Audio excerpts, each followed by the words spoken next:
Alô, amigos do nosso blog, retornando aos nossos minutinhos psicológicos, hoje queremos falar com vocês a respeito daquelas situações que somos envolvidos. Muitas vezes as pessoas agem de forma inconveniente, inaceitável, até bruta, rude, violenta, ou de forma traiçoeira. E como poderíamos trabalhar a questão da aceitação desse tipo de comportamento para que tenhamos equilíbrio, saúde e não nos prejudiquemos por conta de uma ação que, na verdade, partiu de outro ou de outros? Por que a gente permite isso? Então, estávamos pesquisando sobre isso e na obra do Espírito Hamed, Os Prazeres da Alma, ele diz, um pouco sobre isso. E ele começa dizendo assim, não podemos deixar ninguém decidir a maneira como vamos agir. Eu acho que ele já pegou o ponto fundamental. Por quê? Porque muitas vezes a pessoa nos pega de surpresa e acha que a gente tem que dar uma resposta na hora. A pessoa passou 3 meses elaborando uma miséria, um ataque a nós, e ele chega e joga e diz assim: o que você tem a dizer? Quem disse que nós temos que dizer alguma coisa? A gente pode não dizer nada, pode dizer: olha, vou pensar. Quando for conveniente, quando eu processar isso dentro de mim, eu lhe dou uma resposta. Não aceitar a pressão. Bom, vamos ver um pouco do que Hamed diz e a gente vai comentando. Se alguém opta pela ingratidão, ou pela violência, pela maldade, pela traição, por qualquer coisa que não seja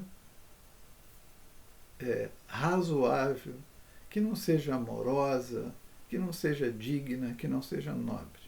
Um comportamento disfuncional a partir de uma ou várias pessoas em relação a nós.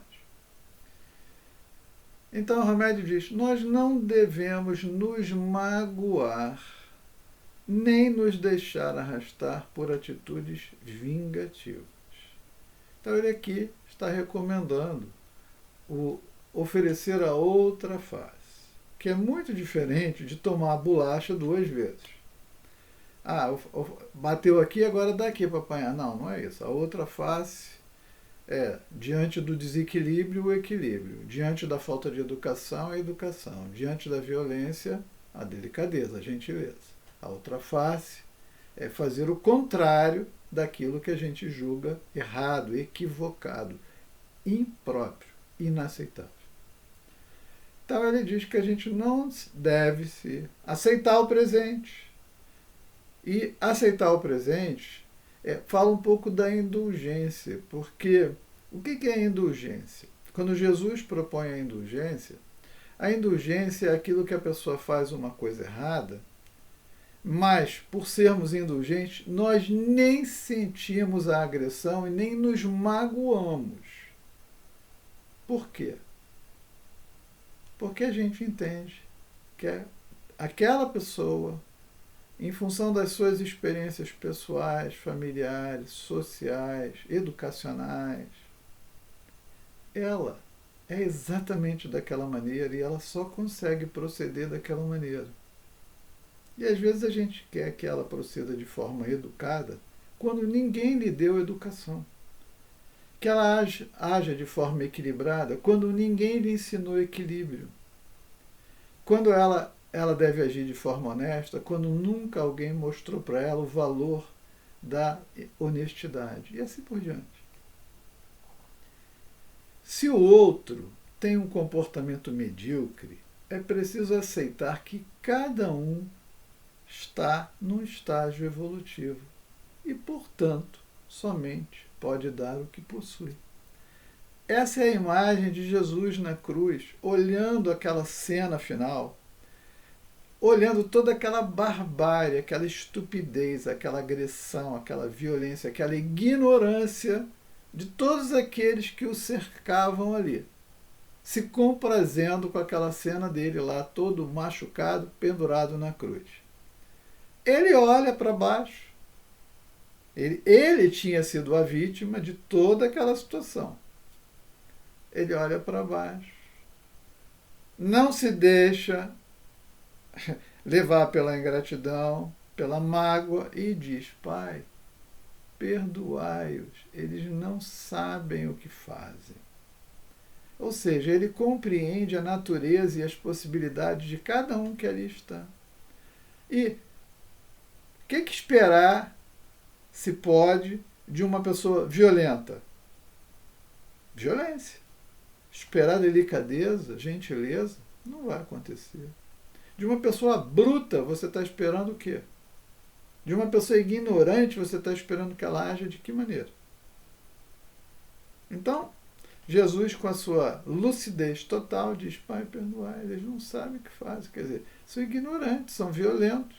Eles só sabem fazer isso. É assim que eles procedem. Esperar outra coisa seria quase infantil. Então o Remédio diz assim: somos nós quem decidimos como agir. Não devemos reagir, mas aceitar o outro tal qual é e prosseguir igualmente, aceitando o que somos e fazendo tudo aquilo que acreditamos ser bom e adequado para nós. Ele não está dizendo, quando a gente não deve reagir, que a gente deve aceitar a ofensa, a agressão, qualquer coisa negativa. Ele não está dizendo isso.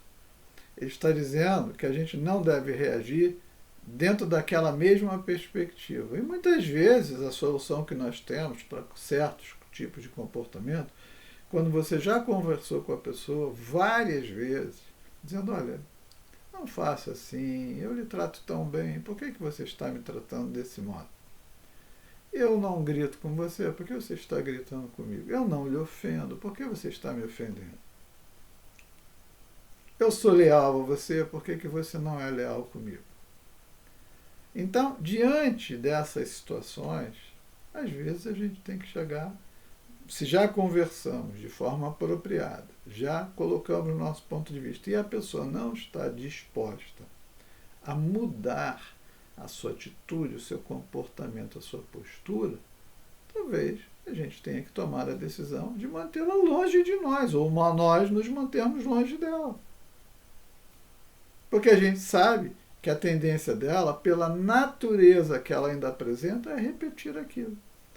Ela vai dizer: ah, ok, me desculpe, mas ela vai fazer de novo. E às vezes a aceitação é de que ela é assim e vai continuar sendo assim. Se você não sabe lidar com isso ou não consegue lidar com isso, então talvez você tenha, ou eu, ou qualquer um, que se afastar daquela pessoa. Porque senão ela continuará procedendo daquele modo.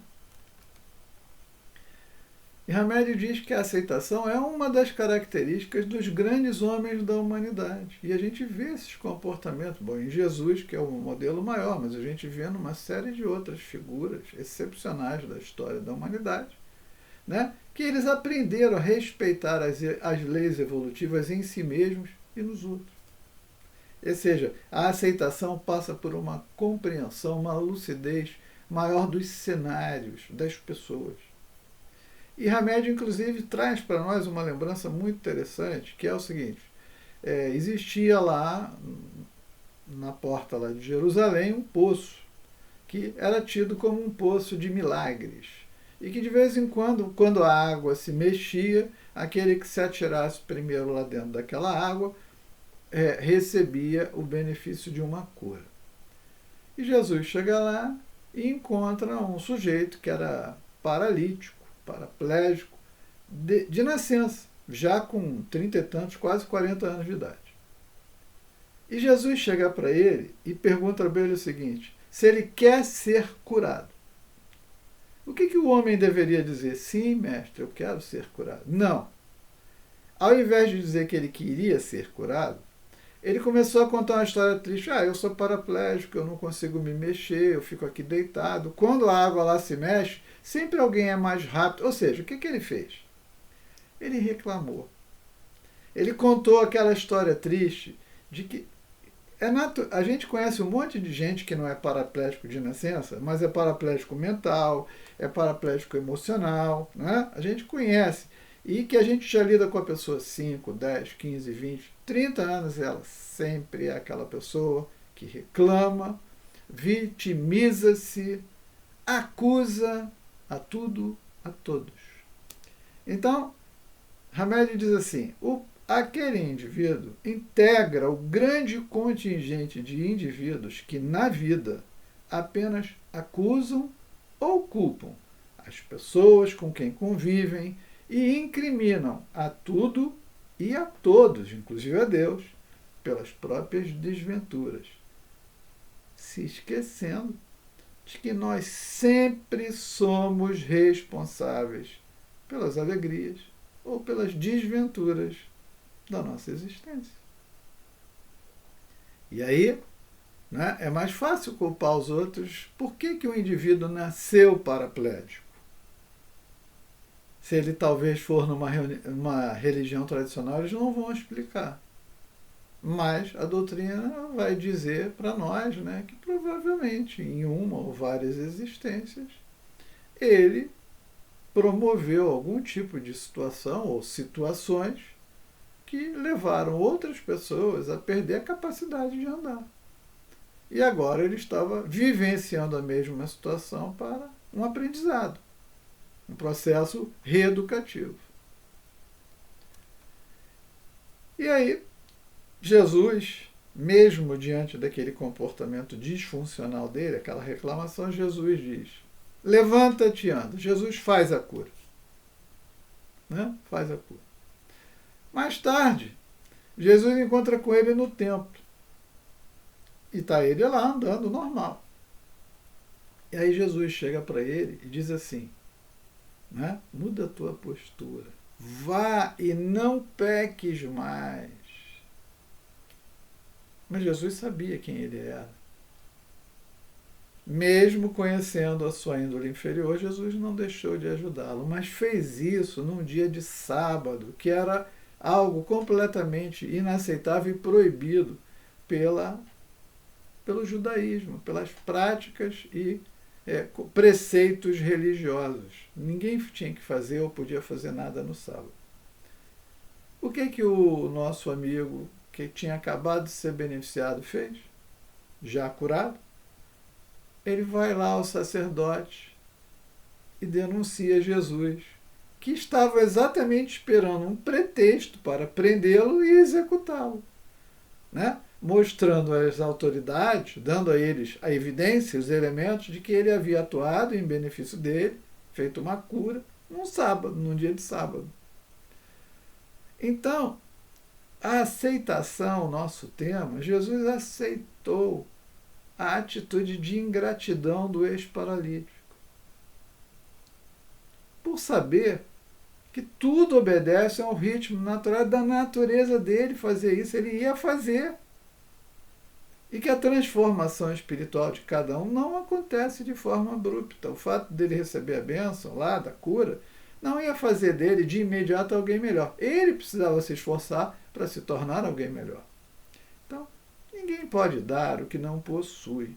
Esperar por isso é falta de bom senso e sabedoria da nossa parte. Quando nós entendermos isso, com certeza viveremos cada vez menos situações de decepção e frustração com os comportamentos alheios. Vamos pensar a respeito? A gente só dá o que tem. Quem não tem, não dá. Não pode. Esperar por isso é algo quase infantil.